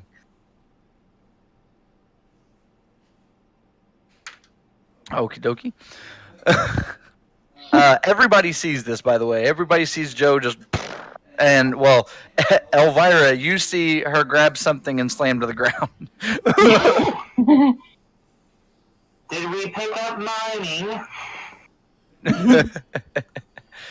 Who are you passing it to, Joe? Or actually, before that, are you Are you still have at the end of your turn? Are you still going to have the hold the back of his head, or are you going to release and stand Yeah. up? Okay. Who are you passing to? Good guy. The good guys. Okay. This is really good. As you passing into the good guys, obviously Gitmo and Bobo are immobilized. They can't really do much. Bob the Blob sees all of this going on, feels the castle rumble, and you see him literally, he slithers his way basically down through the front door and he disappears. Drac, who has just been hit by Medusa, literally turns to Medusa, and you see her rear back to punch, and you see him second guess, and then he turns to where you are, Joe, and he dashes right at you, and he grabs your hand on the back of N's skull, basically, lifts your hand up, and removes the mask on him. And then lets go of your hand and darts back over to Elvira. So, No idea what's going on, but I like it. nobody can see his face at the moment. Because, like I said, he didn't raise it up. He basically raised it up just enough to rip off whatever was over his face. I'm trying to think if there's any more good guys. Ooh, yeah, there's one. Everybody starts to feel the house shake again. And over to most of you guys are facing kind of towards the middle. But where the barn would be, the barn starts to shake by itself. The castle's no longer shaking, the barn starts to shake. The door flies open, and you guys all see a light start to emanate from the barn. And you hear a bunch of cries. And whenever I say cries, like they're not like boo-hoo, they're Oh my goodness. very tiny, squeaky voices. And the good guys are actually going to pass it to. So we got Jason. And Elvira started us off. Elvira passed it. I'm trying to think. Sorry. So Kyle and Ryan are left. We're going to pass it to Kyle.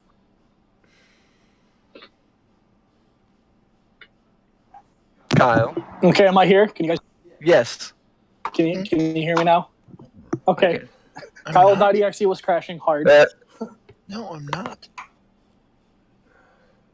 Okay, so the last thing that I heard, Drac came over, ripped off the mask, and he went back. He's back at Elvira's side, basically. Okay. So how is positioned right now? Face down in the dirt, with Joe's hand on the back of his head.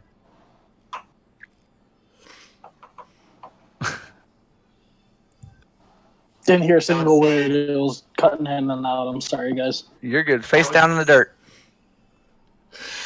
I would say similar to the position we like to tie our shoes. Still can't hear Kyle? I can hear you. Can you hear me now? Yeah. You're good. You guys are freezing hard, but if you can hear me, I'm just going to back out and come right back in. So screens are going to move. Just go to Ryan. I'll come back. Sorry. Okay. We'll jump to Ryan. Ryan, what do you want to do? Okay, so I'm going. Is Frank still on the roof or no? Or is Jason still on the roof? Yes. Okay. Jason's at the edge of the roof. Okay, then I'm going to Talbot. Can you hear me? Yes. So I guess whatever you did and what you and your son did opened up the ethereal plane that my father's stuck in. Mm-hmm. And he says thank you and that you're doing a great job.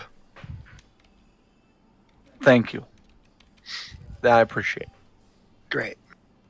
Now that that's done, I got to go help my friends. So I noticed the red moon in the sky. Yes. I'm going to say that must be the thing that I'm missing.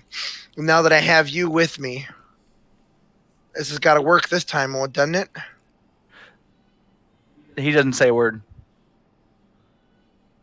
I'm just gonna trust. So I'm gonna touch my chest. I'm gonna look at the red moon, and I am just going to howl. You're gonna howl. Oh yeah. Okay. As you do that, you feel more empowered than you ever have. And as you do, you look up to the moon and you notice it's not just a red moon. As you howl, the moon starts to shift colors. Oh. It is now a multicolored moon in the colors of our emblem. Ooh. Okay. And as you howl, you feel, like I said, you feel more empowered, and then your armor starts to shift and fall off of your body. And as it hits the top of the castle, it literally starts. Your armor lands on the castle, and you start to grow more fur. Like you start to become more feral looking. Okay. You grow slightly in height, and you start to look more like the picture from the other week of Leon. Okay. Your helmet even elongates slightly. Okay. Great. Then, do I have both the battle blasters? Cool. Yes. Okay. Then what I want to do is I want to go to the edge of the roof. Okay. And what do I see? Do I see the 10-foot tall person on the ground? Yes. Right. And then I see Medusa. And that's it, right? No gold sand person? No sand at the moment. Okay. Then I am going to jump off of the roof and then like spiral battle blaster shoot at the 10-foot tall naked guy. So basically you're going to spin and Yeah. try to fire as fast as you can. Yeah. All right. So for this, with the double blasters and with your spiral and your what we'll call your ATM battleizer, go ahead and roll me 3d6 plus 2.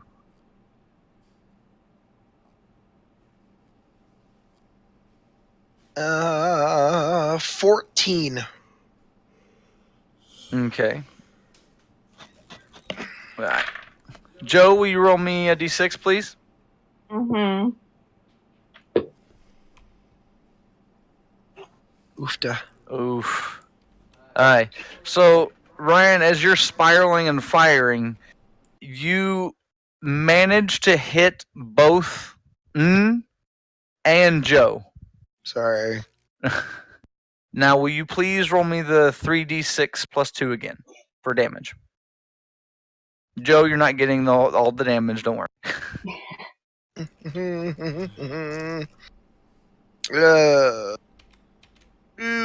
13. Joe, you take 3 of the 13 damage, and takes 10. Ow! Sorry. I'm not even looking up when I hear just Joe go. All right. So what do you want to do now that you're spiraled? Where do you want to land? I want to land next to the two-headed dragon. I will let you land within 10 feet of the dragon because That's fine. they're kind of different spots. But That's yes. fine. All right. And since Kyle's the only one left, we're going to go ahead and pass to him. Okay, I can hear you guys. Yay. So, Knock, knock. who's there? Okay. So, standing there, the Dean side head is just going to go and spit out the swords. Okay. And he's going to try to speak, but all you hear is in both of our heads, they're going to have a communication and go, we're literally in one body. We have to speak at the same time, say the same thing. Because if we both try to talk at the same time, it's going to sound like... Like Ryan speak from last week. I'm reading this whole episode, I bet.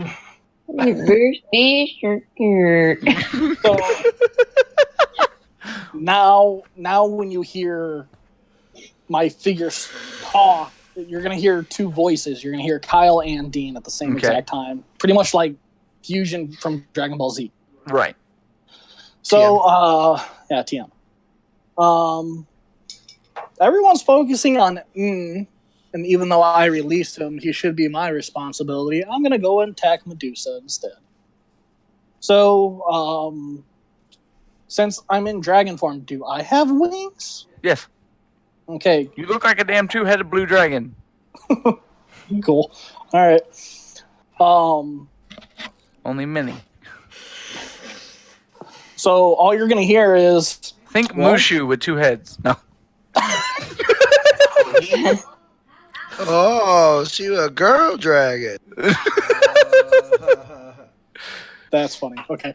So all you're going to hear is, all right, let's test this bad boy out. He's going to take a stance like, go Buster Red TM. Just go. And you're going to see him do like a flash wing step to Medusa. Grab her in like a German suplex.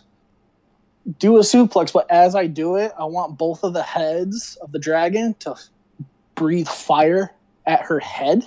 Okay. So it's like a fire engulfing her head while I'm doing a German suplex. That is perfectly fine. Roll me. Everybody's been getting 4d6, so we'll do 4d6 for this. And I'll give you a +1. Only half battle eyes.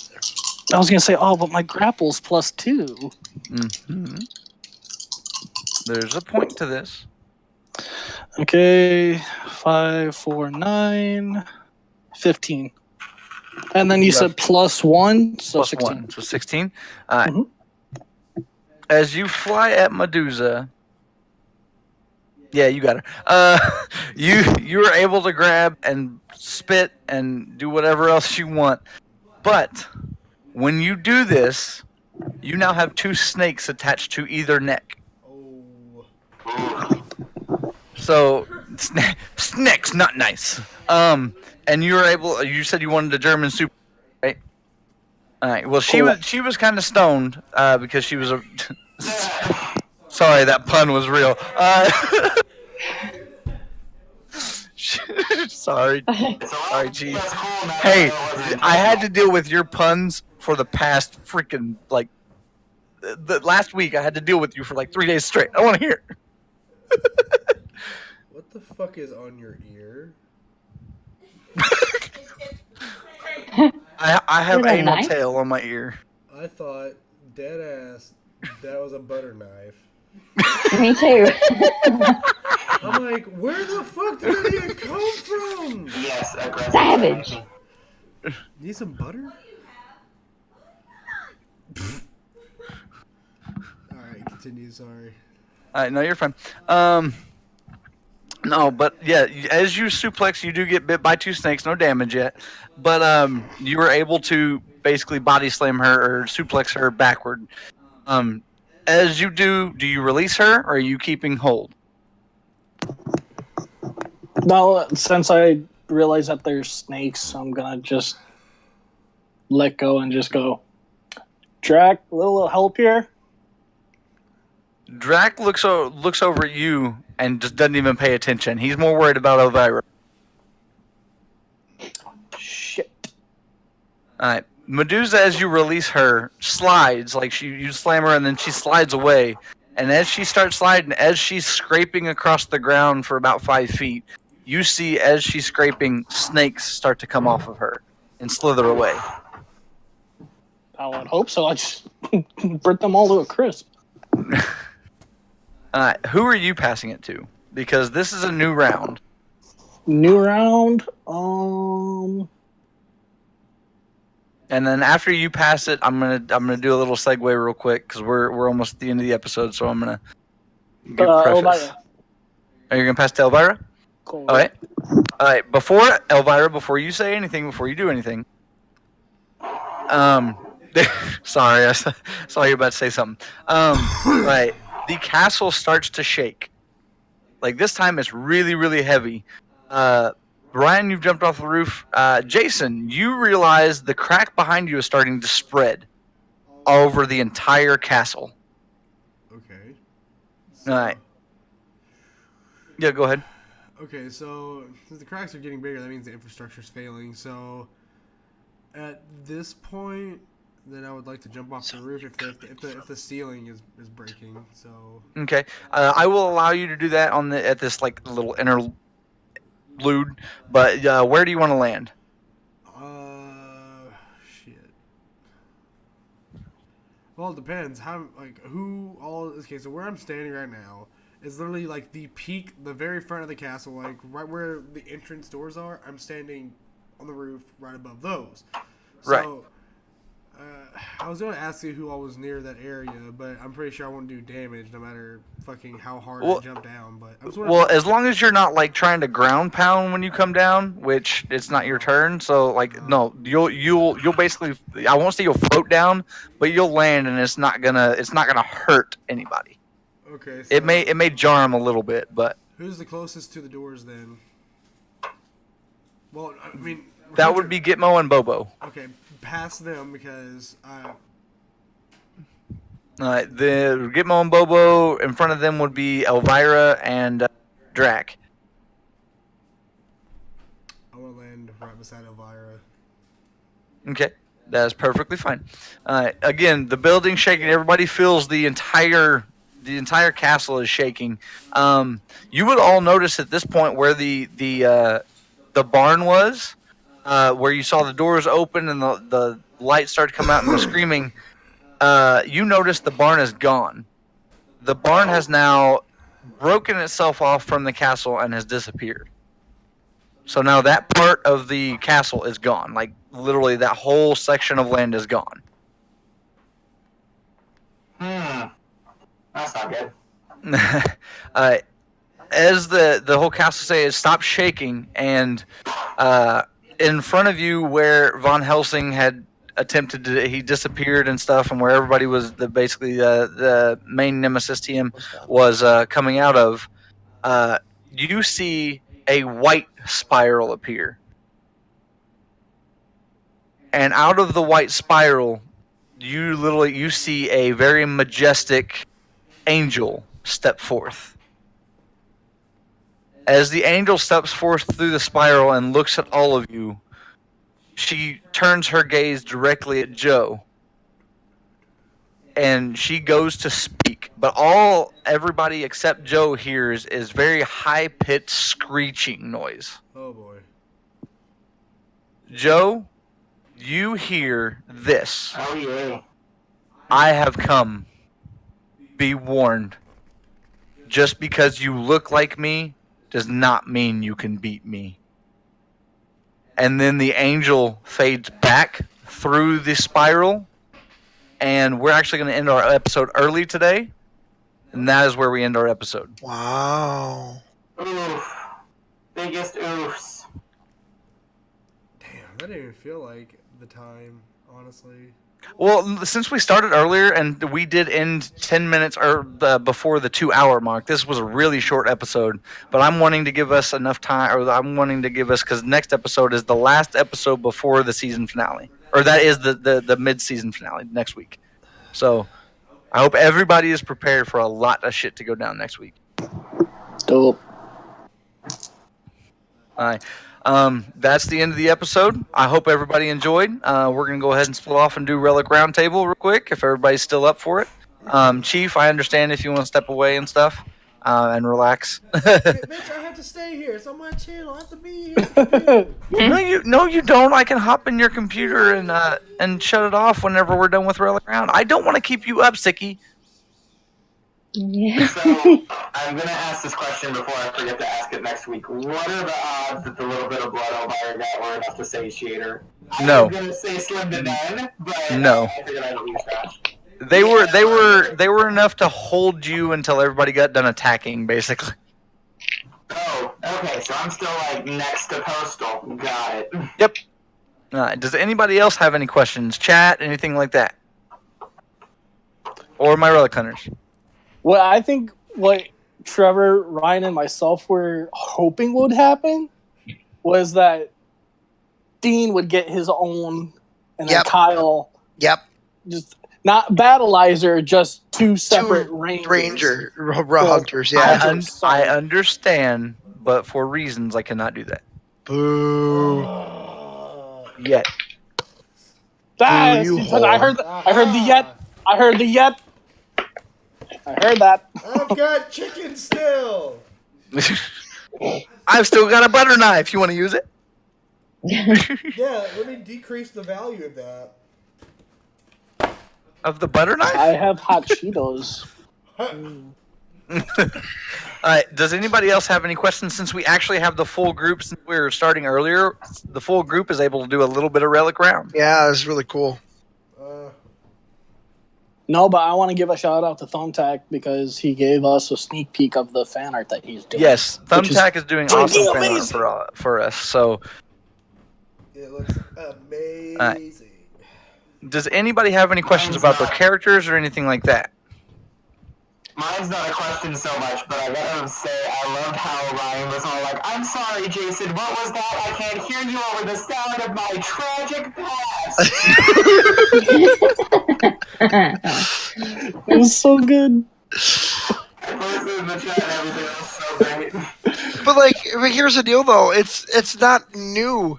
Like, every episode, there's something that happens in his, involving with his past that, it's like, oh, you've had a bad day. Guess what happened to me? Are you talking about Jason or Elvira? I'm sorry, what was that? What? This is what it said. I'm sorry, what was that? My tragic past is so loud. Also, because it's so funny, because every single time something happens, he has no one near him to console him or help him or talk to him about what happened. Hey, that's what everyone else does. He had every chance this time. All he had to do was, hey Elvira, come with me to the roof real quick. I was literally right the fuck here. How much closer do you want? Yep, Ryan, you had the perfect opportunity to say, instead of jumping off, to say, Elvira, come with me to check out my guardian. She would have gone to the ethereal plane with me? Is that what you're saying? Yes. Oh. You know? And then that would have been really fun, especially with intertwined pasts as I have. Okay, next time I'll think about it, okay? Why do you have to mess up before I have to correct you? You did the same thing on Dimensions. And you killed the whole party before you realized what you did wrong. I love you, Ryan. If I were in Elvira's shoes, this is the one time she's reached out for a real team attack, and Ryan was like, nope. We love you, Ryan. Please come back. Because they're awful. Robin, do you have any questions? I saw you were angry about your demon form. What? Were you upset that you got demon form, or? Oh, okay. She was bulking up. She was doing her best demon impression. I'm a demon. Well, whenever literally my brain shit on me because I was like, what am I going to turn her into with her battleizer? And for some reason my brain went sheet music, and I'm like, shit. I do love that you turned her into Paper Mario for a split second. Well, honestly, I don't know if any of you have seen My Hero Academia, but there is a hero, a pro hero on there, this is not spoilers, that has a power that he gets paper thin and is able to do some crazy ass shit.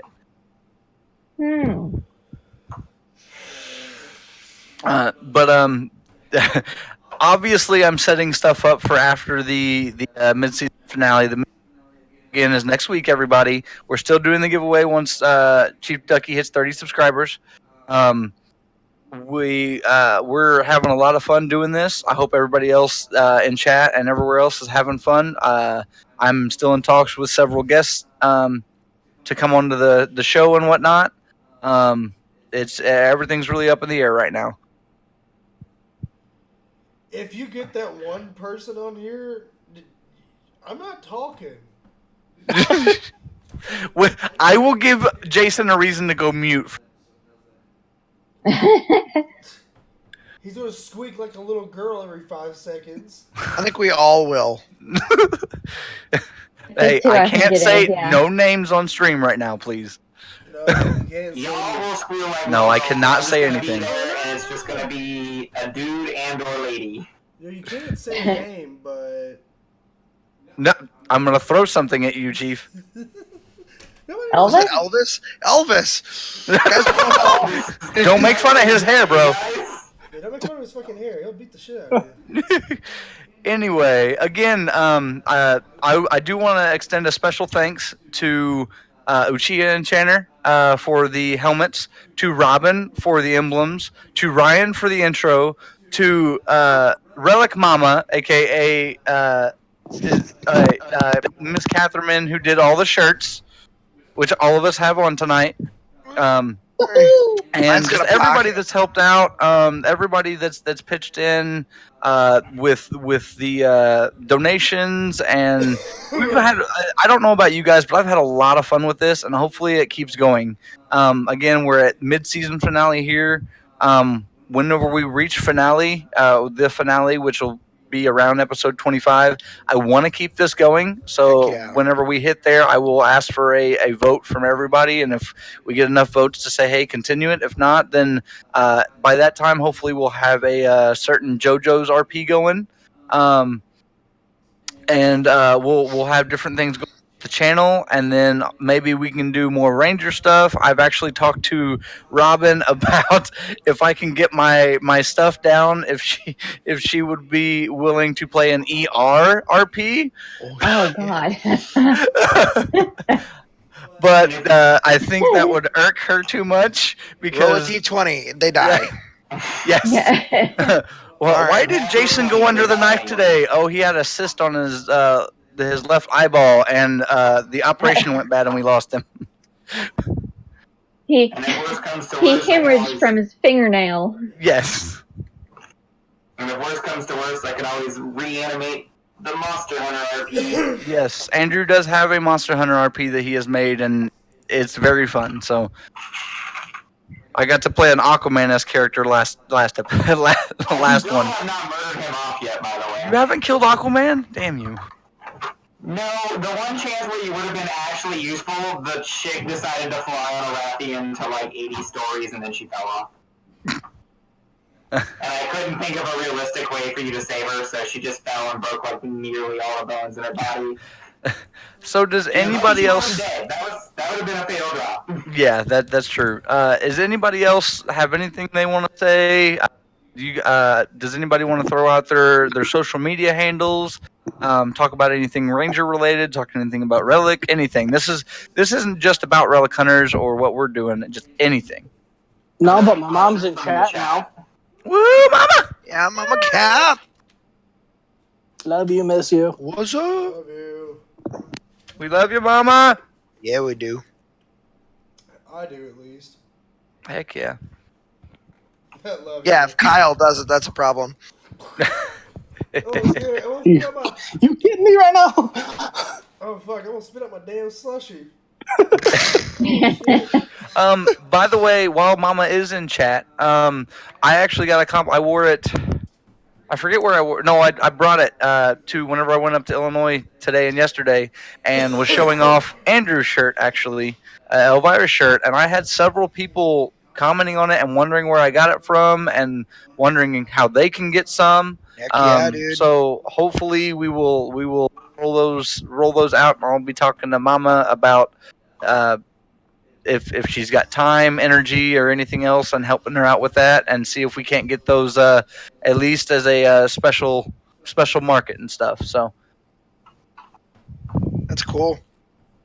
oh yeah, big time. Okie dokie. Anything going on? And anybody else is like, hi. Relic Roundtable has stalled. I just finished a run of Hunchback of Notre Dame. It was written by Stephen Schwartz and Alan Menken, so it's the guy who Wicked, the musical. If anybody are musical fans out there, Nice. it's not a very popular musical out there. But we just put our university's theater department on the map in the Omaha, Nebraska metro area with this show. It's a very emotional show. It's nothing like the Disney movie, and it's nothing like the book, even though it's based more off the book than it is the Disney movie. Oh wow. But yeah, the show was absolutely amazing, and and then I had a character die in a D&D campaign because we went up against 12 druids and 12 berserkers, and the leader of our party decided it'd be a great idea to split up. I thought you were going to say you died in your other Power Rangers campaign. I was like, ooh, on episode 23. Okay, so for everybody watching, he talked about this. So Josh, Kyle, and Robin and I did a Power Rangers roleplay called Dimension. So it's based off of Dimension in Time from Ninja Steel, the 25th anniversary half-hour special that they did. So it was based off of that, where Kyle played JJ, Tommy's son. I played a son of Ziggy and Dr. K from RPM, and Robin played niece of Rocky. Mhm. Is what it was. So yeah. Anyway, so something happened. Lord Draven came, and the Zeo crystal showed up and realized that, I could use the power to save us all. And so I took the 5 Zeo crystals, put them into my chest, and killed everybody, not knowing, I should have grabbed one and gave out the other 4 people one, and we could have easily won this thing. No, I was selfish and thinking, for myself, this is gonna be great. It'd be a great thing. It happens, and sometimes as long as you were playing in character, I just give you shit for it. So I was actually talking about your Discord one. Oh. But that's too long of a conversation. But nope, I haven't died on that one either. Close though. Episode 24. So Chief Ducky, Still don't have do you swords. have any information about your JoJo campaign, bro?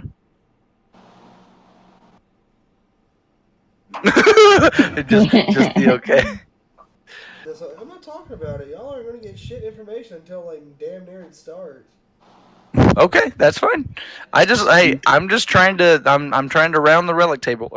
Well, I mean, besides the fact that it's going to have nothing to do with any of the other JoJo's, minus Kyle's character at this point. But I've got to do a lot of tweaking with how battle is going to work and how the story is going to progress, etc., etc. I completely understand. Cool. Alright. Well, I was gonna say, does anybody else have any conversational topics?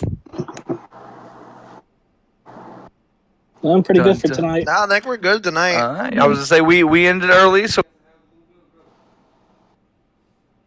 The moonshine finally caught up to him. it wasn't moonshine. It was so cold. TM. Bullshit. You can ask Chief. He saw me pour it.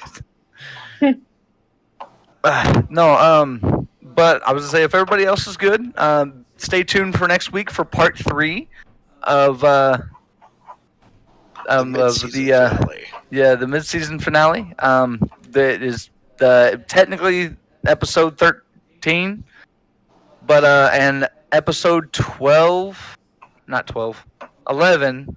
My computer for some reason didn't want to upload it fully, so I'm gonna have to re-upload it. That should be up tonight or tomorrow, and then I'll have 13 up within a couple days. I mean, if everybody wants to go on Chief Ducky's channel, just go up clips. You really can get the episode through all of the clips because there's so many clips from episode 11. Yes, and we love Robin for doing these clips because they're.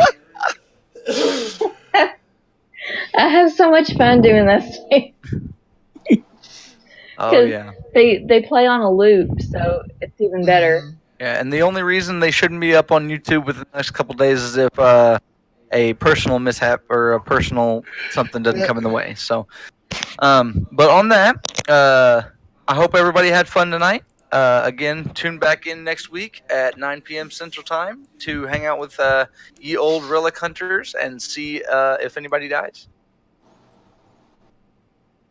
Shit. Oh, is that it? Okay, bye. Bye. Good night, guys. Bye.